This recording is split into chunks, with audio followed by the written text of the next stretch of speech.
Have you ever felt like your life has been harder than it should be? Not because you made wrong choices, but because something keeps pushing you, stretching you, and refusing to let you stay comfortable. Like you've gone through things that other people around you can't even relate to, and somehow instead of breaking you, it changed you? What if that pressure is not random? What if the battles, the isolation, and the deep inner hunger you can't explain are actually signs that your life is marked by God? Stay with me until the end, because what you're about to hear might finally explain why your journey has felt so different, and why everything you've been through is preparing you for something far greater than you can see. There are moments in life when everything feels different, and you can't quite explain why. You look around and it seems like everyone else fits in so easily, but you don't. You try to blend in, to think like others, to move like them, but something within you resists. It's not pride, it's not rebellion, it's something deeper. What if that feeling is not a flaw, but a sign? What if the discomfort you feel in ordinary spaces is actually evidence that your life carries a divine calling? The truth is, being chosen by God is not always soft and peaceful. It often comes with pressure, stretching, and seasons of isolation that don't make sense at the time. Scripture reminds us in 1 Peter 2:9 that you are a chosen generation, a royal priesthood, a holy nation. That means you were never designed to blend in with everything around you. You were set apart on purpose. When a woman is chosen by God, one of the first things she experiences is this separation. She may try to connect with certain environments, friendships, or lifestyles, but deep within, something feels off. It's like trying to force yourself into a space that cannot hold your destiny.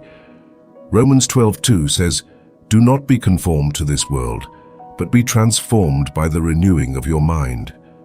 That transformation often begins with discomfort, and that discomfort can feel lonely. There are days when you may wonder why relationships don't last, why people misunderstand you, or why you feel like an outsider even in familiar places. But what feels like rejection is often divine protection. God is not removing you to punish you. He is setting you apart to prepare you. If this message is already speaking to your heart, take a moment right now and like this video and subscribe to the channel. You never know who else needs this reminder, and your support helps this message reach them. There's another sign that often marks a chosen life, and it's not something people talk about easily. It's the presence of unusual pain, not ordinary struggles, but deep, unexpected experiences that seem to come out of nowhere. Betrayals that cut deeper than words, losses that change the way you see everything, moments that make you question your strength. Yet somehow you're still here. You didn't break the way people expected you to. You didn't give up, even when it felt like everything was falling apart. That's not an accident. James 1:3 explains that the testing of your faith produces endurance. What you thought was meant to destroy you was actually building something within you. God often allows pressure in the lives of those He has chosen because He is developing capacity. You cannot carry a divine assignment with a fragile foundation.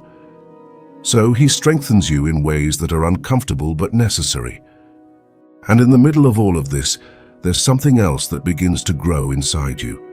It's a fire, not a temporary excitement, but a steady, unexplainable hunger for God. You try to ignore it, to settle into a casual faith, but you can't. There's a pull that keeps drawing you back.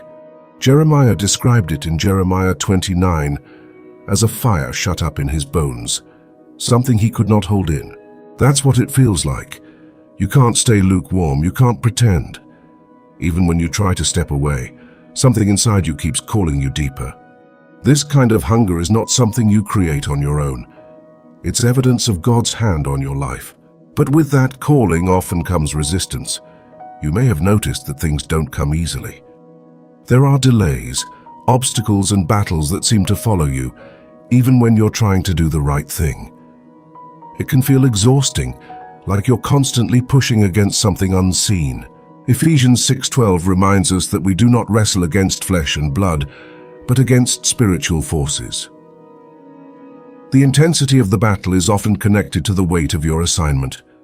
The enemy does not fight what is insignificant. So if you've been facing unusual resistance, It doesn't mean you're doing something wrong. It may actually mean you're walking in the right direction. At the same time, your desires begin to shift.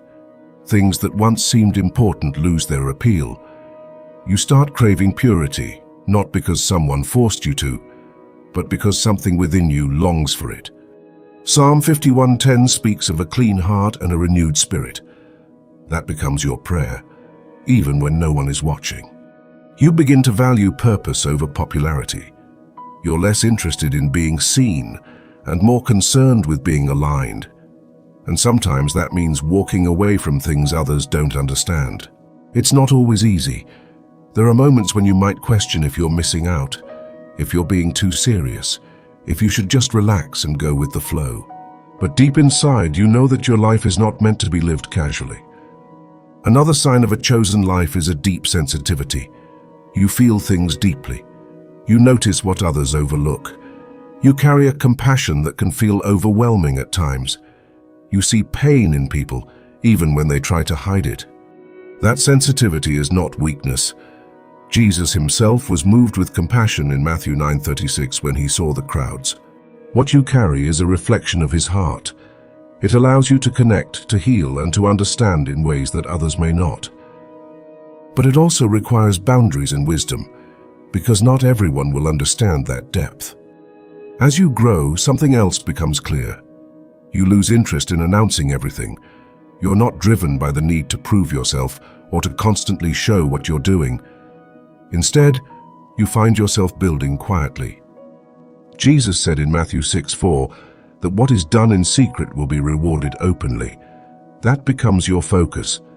You're more concerned with what God sees than what people applaud. You start investing your time, your energy, and your attention into things that will last. You're planting seeds, even when no one is watching. You're growing roots, even when there is no visible fruit yet. And that can feel frustrating. There are moments when you wonder if it's worth it, if anyone notices, if anything is really happening. But the truth is, the most important work is often hidden. God does his deepest work in secret places. If you've made it this far, share this video with someone who might need encouragement today. You never know how one message can shift someone's perspective. Being chosen by God is not about perfection.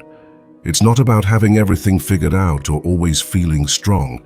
It's about being willing to go through the process. There will be seasons of confusion, times when you don't understand why things are happening the way they are, moments when you feel like you're being stretched beyond your limits. But Isaiah 64:8 reminds us that God is the potter, and we are the clay. The shaping process is not always comfortable, but it is always intentional. So if you've been feeling set apart, if you've endured pain that doesn't make sense, if there's a fire in you that refuses to go out, if you've been facing battles you can't explain, if your heart is craving purity, if you feel deeply, and if you've been building quietly while others are chasing attention, take a deep breath and hear this clearly. You are not behind. You are not forgotten. You are not broken. You are being prepared. God is not wasting your experiences. Every moment, every challenge, every season is being used to shape you into who you were called to be. Romans 8:28 reminds us that all things work together for good to those who love God and are called according to his purpose. That includes the hard days. That includes the confusion. That includes the waiting. You don't have to have all the answers right now. You don't have to understand every step. Your responsibility is to trust, to stay connected to God and to keep moving forward, even when it's slow. Because in the right time, everything will make sense. The doors will open, the clarity will come, the purpose will unfold, and you will realize that nothing you went through was in vain. So don't shrink back. Don't try to silence what God has placed inside you. Don't trade your calling for comfort. You were chosen for a reason. Please take a moment right now to like this video. Subscribe to the channel and turn on notifications so you don't miss future messages like this. And in the comments, write, "I am chosen," as a declaration over your life. Carry this truth with you today. Even in the pressure, God is working. Even in the silence, he is present. And even now, He is preparing you for something greater than you can see. God bless you and see you in the next video.